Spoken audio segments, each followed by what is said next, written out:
Most men think they know what women want. Romance, flowers, sweet words. But here's the truth. That's an illusion. Every woman carries a secret she'll never say out loud. Not to her friends. Not online. Not even to the man she desires most. She hides it behind laughter, behind the words "I'm fine." But it's there. A dark fantasy. A forbidden hunger, the craving to be chosen without question. To surrender in a world where she's always in control. To lose herself completely and never admit it. And here's why this matters. If you can see the fantasy she'll never confess, you'll understand a side of female psychology almost no man ever will. Stay until the end. Because once you see it, you'll never look at a woman the same way again. Number 1. The fantasy of total surrender. There's a truth most men never see. Even the strongest, most independent woman, the one who looks untouchable, the one who seems like she doesn't need anyone, harbors a secret fantasy. The fantasy of surrender. Not surrender as weakness, not submission as defeat, but surrender as release. In her daily life, she's forced to control everything, her work, her choices, her emotions. She wears independence like armor. But deep inside, there's a hunger, a longing for the rare man powerful enough, steady enough, disciplined enough, that she can finally let go. This has nothing to do with force. It has everything to do with presence. Real power isn't shouted, it's not demanded, it's felt. When a man has mastered himself, his emotions, his direction, his purpose, she feels it, and in that presence, she doesn't need to fight for control. She can release it. Psychologists call this polarity. One leads, the other follows. And in that exchange, desire intensifies. For her, the fantasy is freedom. Freedom from the endless decision-making, from the weight of control, from the constant performance of strength. Picture it, she doesn't need to think or plan or defend. The man she desires knows what he's doing. He moves with calm certainty. He speaks with conviction. He acts with decisiveness. And in that moment, her secret fantasy awakens. Because the stronger he stands in his power, the more she longs to give up hers. Most men will never touch this part of her.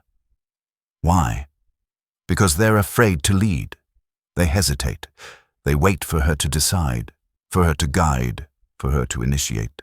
And every time they do, her fantasy dies a little more. But the man who leads without insecurity, the one who doesn't waver, the one whose strength is silent but undeniable, he doesn't just attract her. He becomes the embodiment of her darkest, most intoxicating dream. Number 2, the fantasy of being desired without restraint. Here's a truth most men never realize. Women are constantly approached, admired, and even praised. But so much of it feels empty. Shallow words, casual attention, temporary attraction. What women secretly long for is not quantity of desire, it's quality. A kind of raw, unrestrained intensity that makes her feel like the only woman alive. This doesn't mean desperation. It doesn't mean chasing or clinging. True masculine desire is not frantic. It is steady, grounded, and undeniable. It's the way your eyes linger on her, not because you lack control, but because you see her essence, her quirks, her mind, her very being, in a way no one else does. It's the way your presence carries weight, the way your silence feels charged, the way she knows that if the world ended tomorrow, your desire for her would remain unchanged. Psychologists call this the total object of desire effect.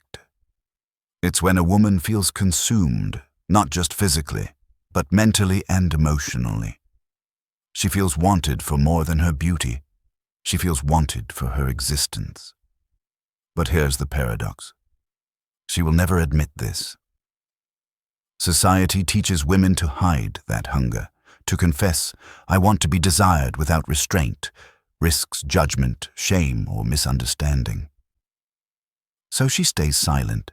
The fantasy lives in her mind, waiting for the rare man who can awaken it. And that man is not the one who gushes or floods her with compliments. He is the man of restraint, the stoic presence. He doesn't perform desire, he embodies it. His gaze is steady, his touch deliberate, his silence carries fire. And she feels it, deep in her bones, that beneath his calm exterior burns a flame that could consume her.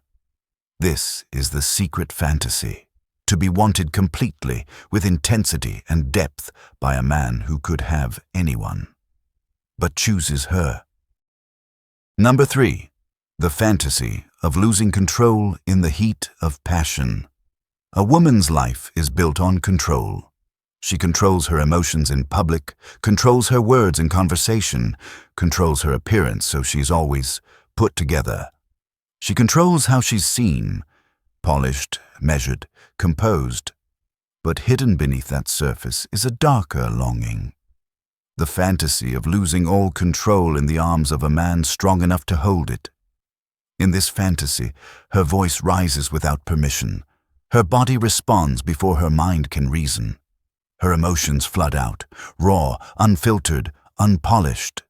The woman who seems calm and calculated to the rest of the world becomes messy, wild, untamed, and instead of being judged, she's embraced.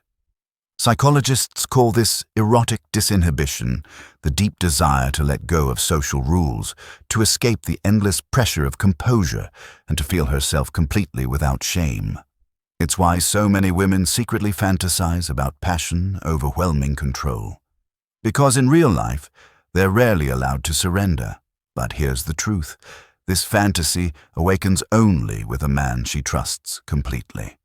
Without trust, losing control feels dangerous. With trust, it feels divine. It requires a presence so grounded that she knows, even at her most unrestrained, she will not be abandoned or diminished.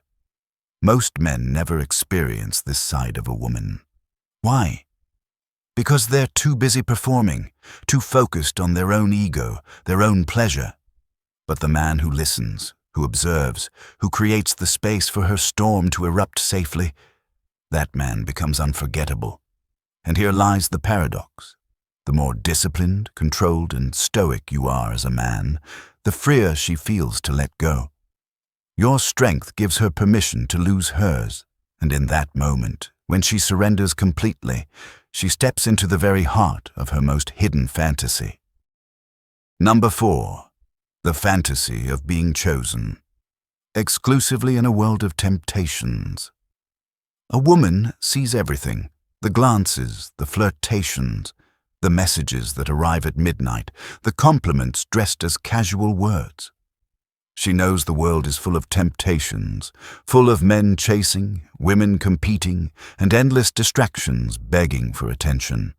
And while she pretends it doesn't matter, deep inside, it does.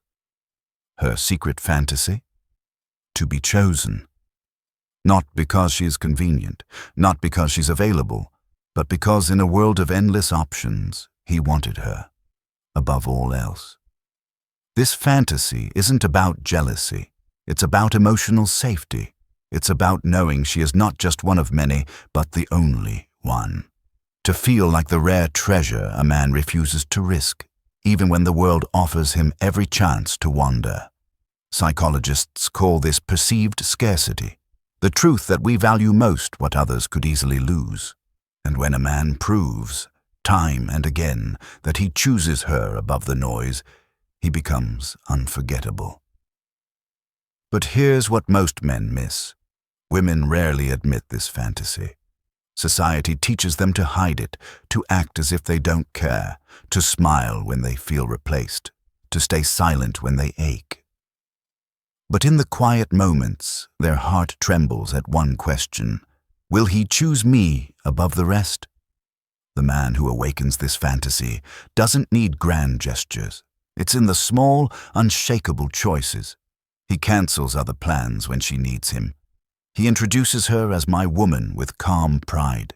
He considers her in decisions even when easier paths exist.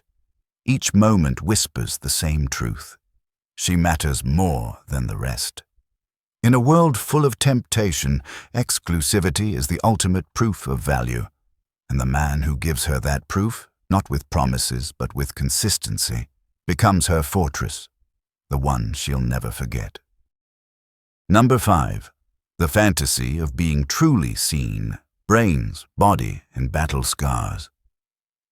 Every woman knows how to dress up, how to walk into a room and command attention with beauty, charm, or grace. But beneath that polished surface lies a deeper longing, one she rarely voices. The fantasy of being completely seen, not just for her body, not just for the smile she wears, but for everything she is. Her intellect, her fears, her broken edges, and the scars she carries from battles no one else remembers. In this fantasy, her vulnerability is not weakness, it's honored. Her intelligence isn't silenced or overlooked. It's celebrated. Her past pain isn't something to hide. It's acknowledged and respected. She wants a man who doesn't just admire the image she shows the world, but who notices the quiet details, the words she whispers once and never repeats, the laugh that slips out when she thought no one was paying attention, the shadow that passes across her eyes when old memories surface. Psychologists call this the need for integrated identity, the human drive not only to be loved, but to be known. For women, many secret fantasies weave erotic desire with emotional depth. It's not just passion, she imagines. It's safety. Safety in revealing her rawest self without fear of rejection. Safety in showing her wounds and finding they do not scare him away, but draw him closer. To awaken this fantasy, it's not about grand declarations or endless compliments. It's about presence. Remembering what she told you in passing weeks ago, letting her reveal her battle scars without flinching, valuing her thoughts as much as her body, creating a space where she no longer needs walls because she knows she's already understood. And here's the truth. When a woman feels seen, not just admired, she softens. Her guard falls. Desire turns into devotion, and the bond created there is unbreakable. Stay grounded. Stay quiet. Stay powerful. This is the Stoic Wolf. If you found value here, subscribe now, because the next truth may change the way you see women forever.